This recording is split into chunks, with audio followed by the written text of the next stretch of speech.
Good afternoon dear student. जैसा कि पिछली कक्षा में आपने डी ब्रॉगली समीकरण और हाइड्रोजन वर्क अनिश्चितता सिद्धांत से रिलेटेड कुछ क्वेश्चंस को देखा होगा। आज हम बात करेंगे श्रोडिंगर के तरंग समीकरण की। तो श्रोडिंगर के तरंग समीकरण की व्याख्या कब हुई, क्यों हुई, इसके बारे में भी जान लें।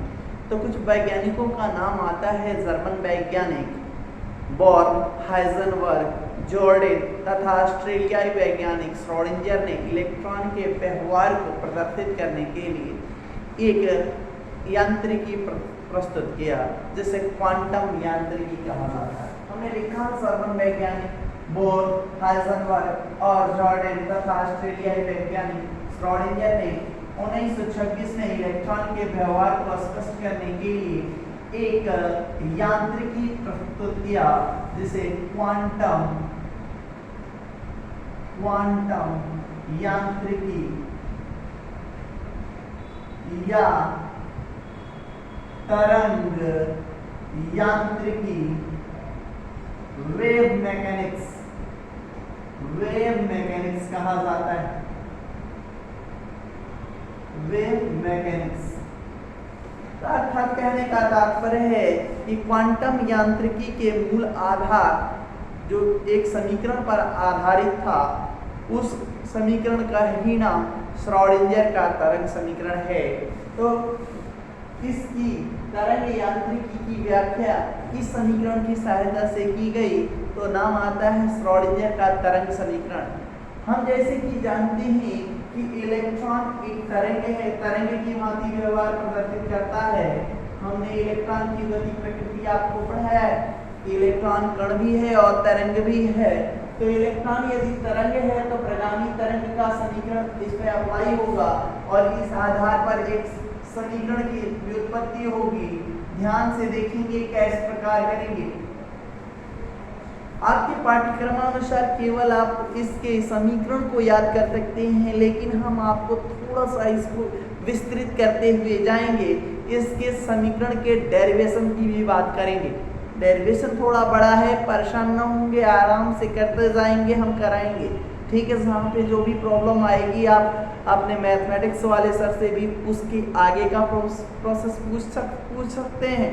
लेकिन यहाँ पर भी हम आपको श्रोडिंगर का तरंग समीकरण का डेफिनेशन पढ़ाएंगे जो अवकलन के नियमानुसार होगा। उसमें अवकलन के क्या क्या नियम होंगे हम यहाँ पे बगल में देंगे। श्रोडिंगर का तरंग समीकरण।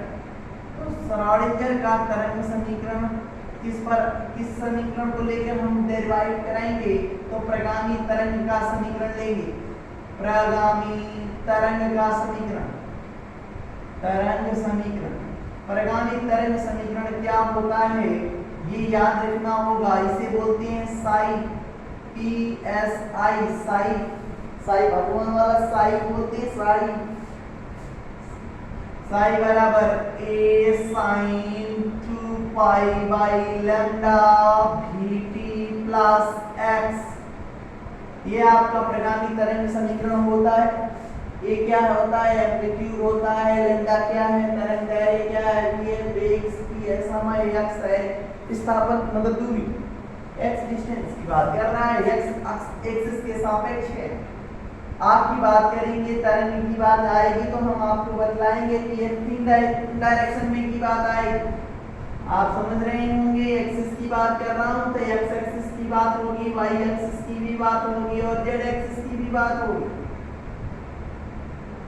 इसे x मान लिया, इसे y एक्सिस मान लेंगे और इसे z एक्सिस मान लेंगे।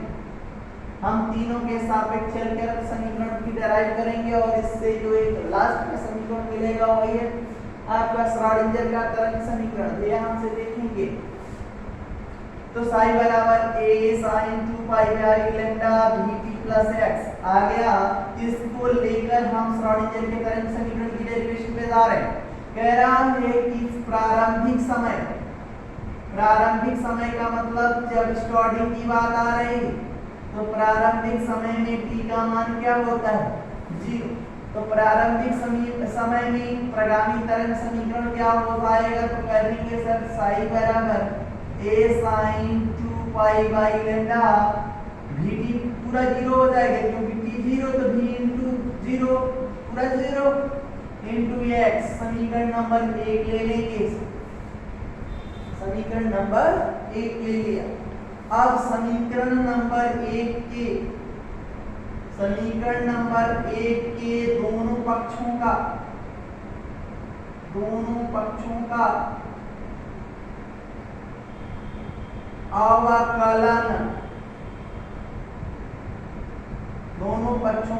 अवकलन विथ रिस्पेक्ट टू का मतलब होता है के सापेक्ष। तो x के सापेक्ष, x एक्सिस की बात कर रहा हूं, x के सापेक्ष करने पर क्या हो जाएगा? तो D psi upon dx, x axis के सापेक्ष किया।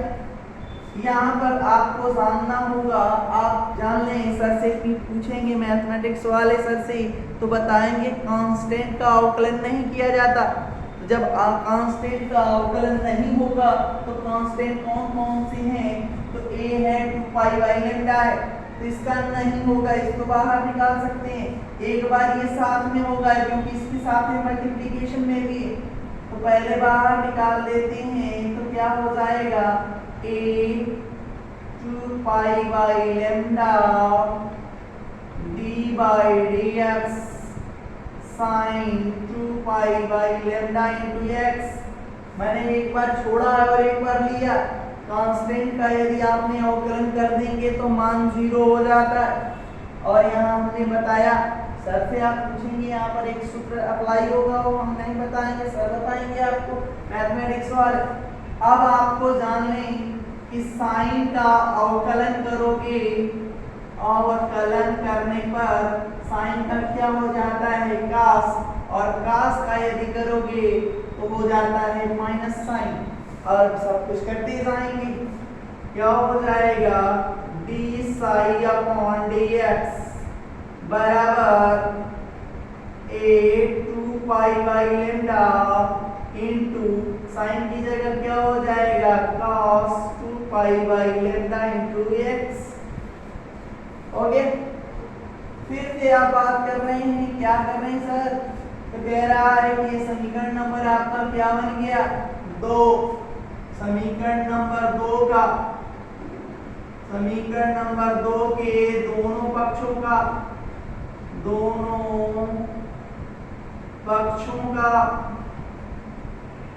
अवकलन, पुनः अवकलन करेंगे। अब पुनः अवकलन विथ रिस्पेक्ट टू, मतलब के सापेक्ष, किसके? फिर से x के सापेक्ष चलेंगे। x के सापेक्ष करने पर क्या हो जाएगा? d का क्या हो जाएगा? d स्क्वायर हो जाएगा, d square psi upon dx square बराबर, फिर से कह रहा हूँ कांस्टेंट का नहीं होगा तो कांस्टेंट है तो पूरा है ही a 2 pi by lambda, 2 pi by lambda फिर से बाहर आ जाएगा। कांस्टेंट का नहीं होगा d by dx cos 2 pi by lambda into x। इतनी बातें समझ में आई होंगी। अब इसकी आगे हम पुनः इसको मिटा के ऊपर चलते हैं, ध्यान से देखेंगे क्या आया।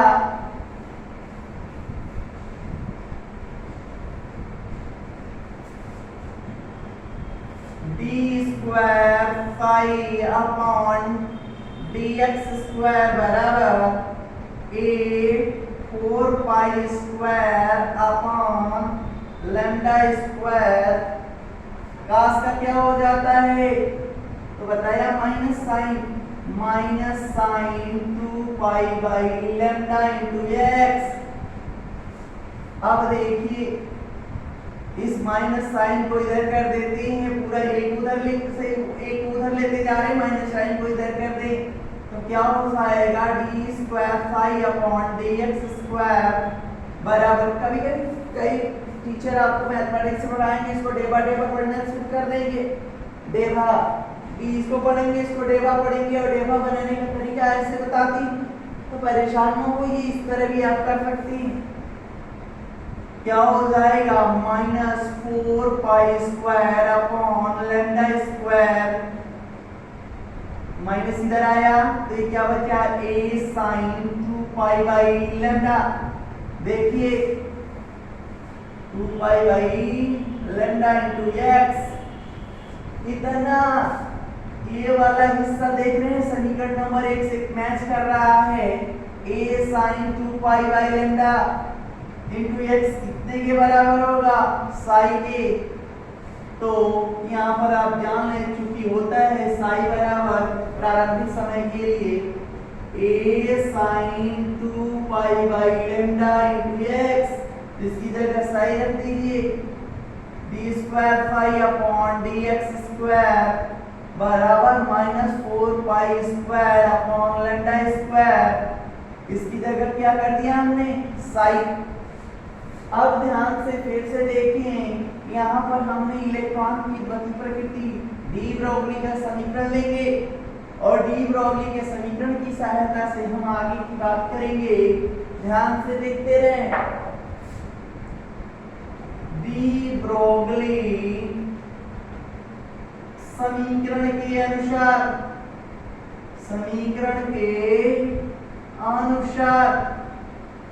ध्यान से देखिए डी ब्रोगली का समीकरण क्या बताता है, लैम्डा बराबर h upon m into v होता है। तो लैम्डा का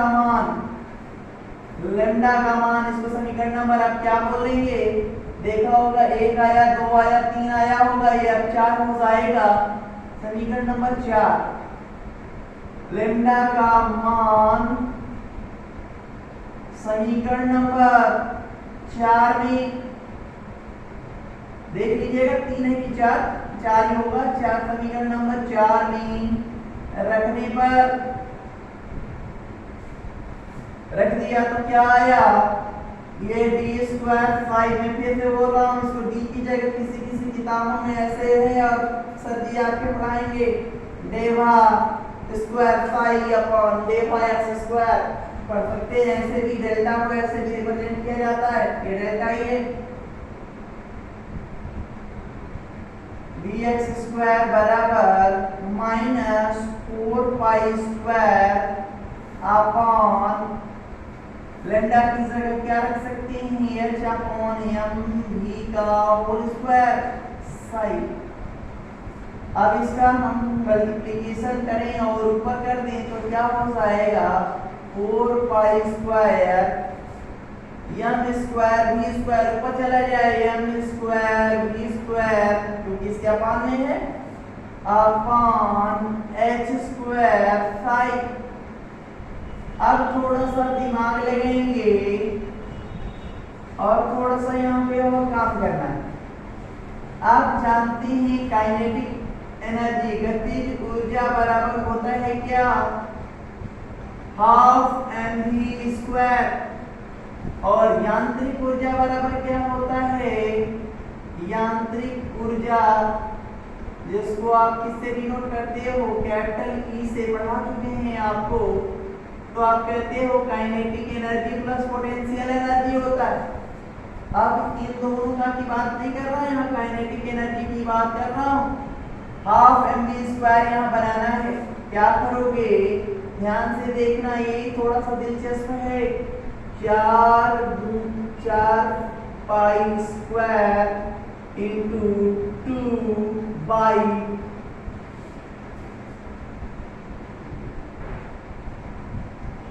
2 M into 1/2 mv square psi upon h square. आपने क्या किया है, 2 से मल्टीप्लिकेशन भी किया है और 2 ही से डिवाइड कर दिया है, तो 2 से आप गुणा कर रहे हैं, 2 ही से भाग दे रहे हैं, कोई मतलब नहीं। हमें यहाँ पर केवल पाना था काइनेटिक एनर्जी को, के तो हमने क्या किया, -4 पाई स्क्वायर की, अब 4 इससे मल्टीप्लिकेशन कर जाएगा तो क्या हो जाएगा, 8 पाई स्क्वायर m इनटू इसकी जगह क्या आएगा m, इसकी जगह क्या आएगा k आ जाएगा और k की जगह क्या आ जाएगा तो k बराबर होता है e माइनस p। हम यहाँ पे डायरेक्ट लिख रहे हैं e minus p Sai upon h square. किसी किसी किताबों में यहाँ पर कुछ और दिया गया होगा, टर्म लाइक भी दिया होगा। भी यहाँ पर जो दिया गया होगा वो भी स्थितिज ऊर्जा के लिए दिया गया है और P फॉर पोटेंशियल एनर्जी हम पढ़ा रहे हैं, इसलिए हमने यहाँ पे P लिया है पोटेंशियल एनर्जी के लिए। d square psi upon dx square. ये एक समीकरण हमें मिला किसके सापेक्ष, तो x अक्ष के सापेक्ष मिला, x अक्ष के सापेक्ष मिला। ठीक इसी प्रकार हम y x के लिए भी चल सकते हैं ना। ध्यान से देखिएगा, हम यहीं पर काम कर रहे हैं। ठीक, समीकरण नंबर इसको क्या बना दो, 5 नंबर बना दो। ठीक इसी प्रकार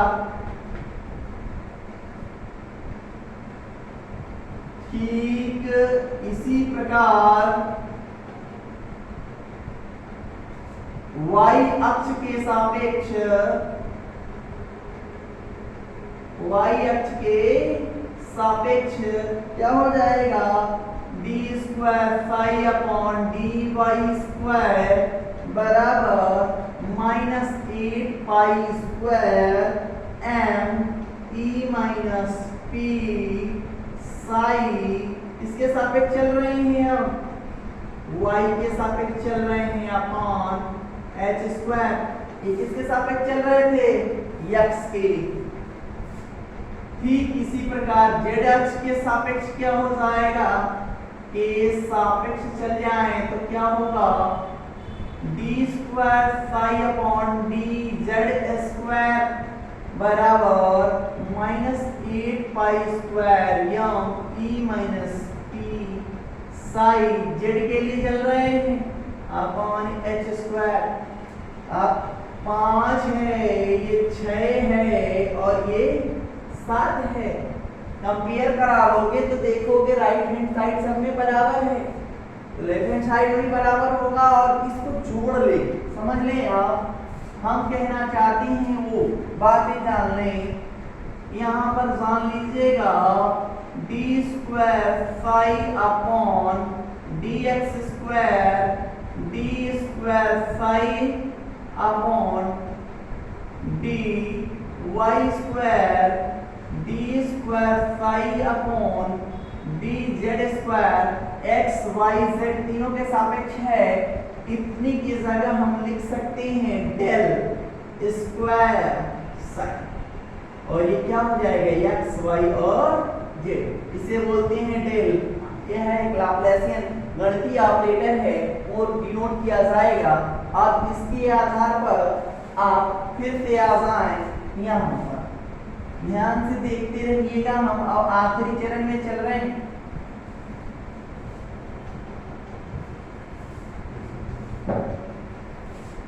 पूरा को जोड़ दिया, टर्म क्या हो जाएगा, डेल स्क्वायर फाई अपॉन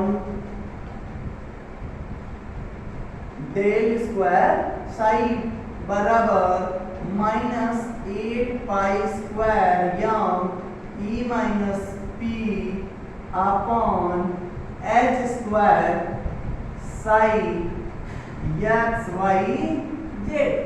अब इसको इधर पक्षांतरित कर दे तो क्या हो जाएगा, डेल स्क्वायर फाई प्लस 8 पाई square M e minus p upon h square psi x y z बराबर 0। ये नहीं लेंगे तो भी चलेगा।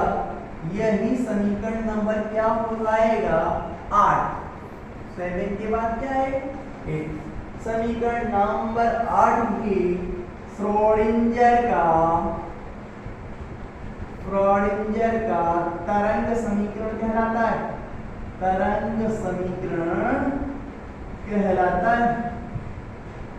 यह तरंग समीकरण में क्या क्या क्या है, ये है डेल, इसको बोलते हैं डेल डेल क्या है? लैप्लासियन ऑपरेटर, गणितीय ऑपरेटर।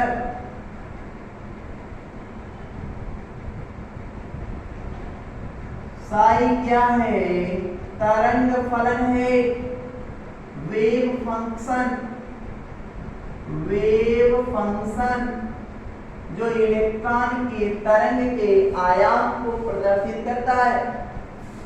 यम क्या है? ये तो इलेक्ट्रॉन का द्रव्यमान है। E माइनस पी क्या है? तो गतिज ऊर्जा है। और E क्या है? तो यांत्रिक ऊर्जा। P क्या है? स्थितिज ऊर्जा। और ये क्या है? गतिज। H क्या है? तो प्लांक कांस्टेंट। वैल्यू तो याद हो गई होगी, 6.626 गुणे 10⁻⁻34 जूल सेकेंड। ये है आपका क्या? श्रोडिंगर का तरंग समीकरण। जल्दी से इसको नोट कर ले। आपके परीक्षा के पॉइंट ऑफ व्यू से केवल इतना जानना है, पूरा का पूरा डेरिवेशन नहीं जानना है, लेकिन हमने आपको पूरा का पूरा डेरिवेशन पढ़ाया। आप इसको नोट करें। इसके बाद हम आपको साई जो इलेक्ट्रॉन के तरंग फलन का आयाम है, एम्पलीट्यूड है, और साई स्क्वायर में क्या संबंध है और क्या अंतर है, ये बतलाएंगे। साथ ही अब बतलाना चाहेंगे कि कोश, कक्षा, उपकोश की अवधारणा यहाँ से स्पष्ट हो गई। अर्थात कक्षक किसने बतलाया? तो श्रोडिंगर ने बतलाया। किससे बतलाया? साई स्क्वायर को ही कक्षक कहते हैं। कैसे वो बताते हैं, नोट करें इसको।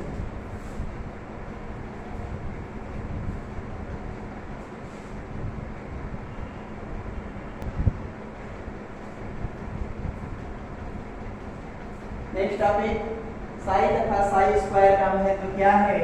तो ध्यान लें, साई क्या है? तो यह तरंग फलन है। तरंग फलन है, इसका कोई भौतिक महत्व नहीं होता। यह इसका कोई भौतिक महत्व नहीं होता।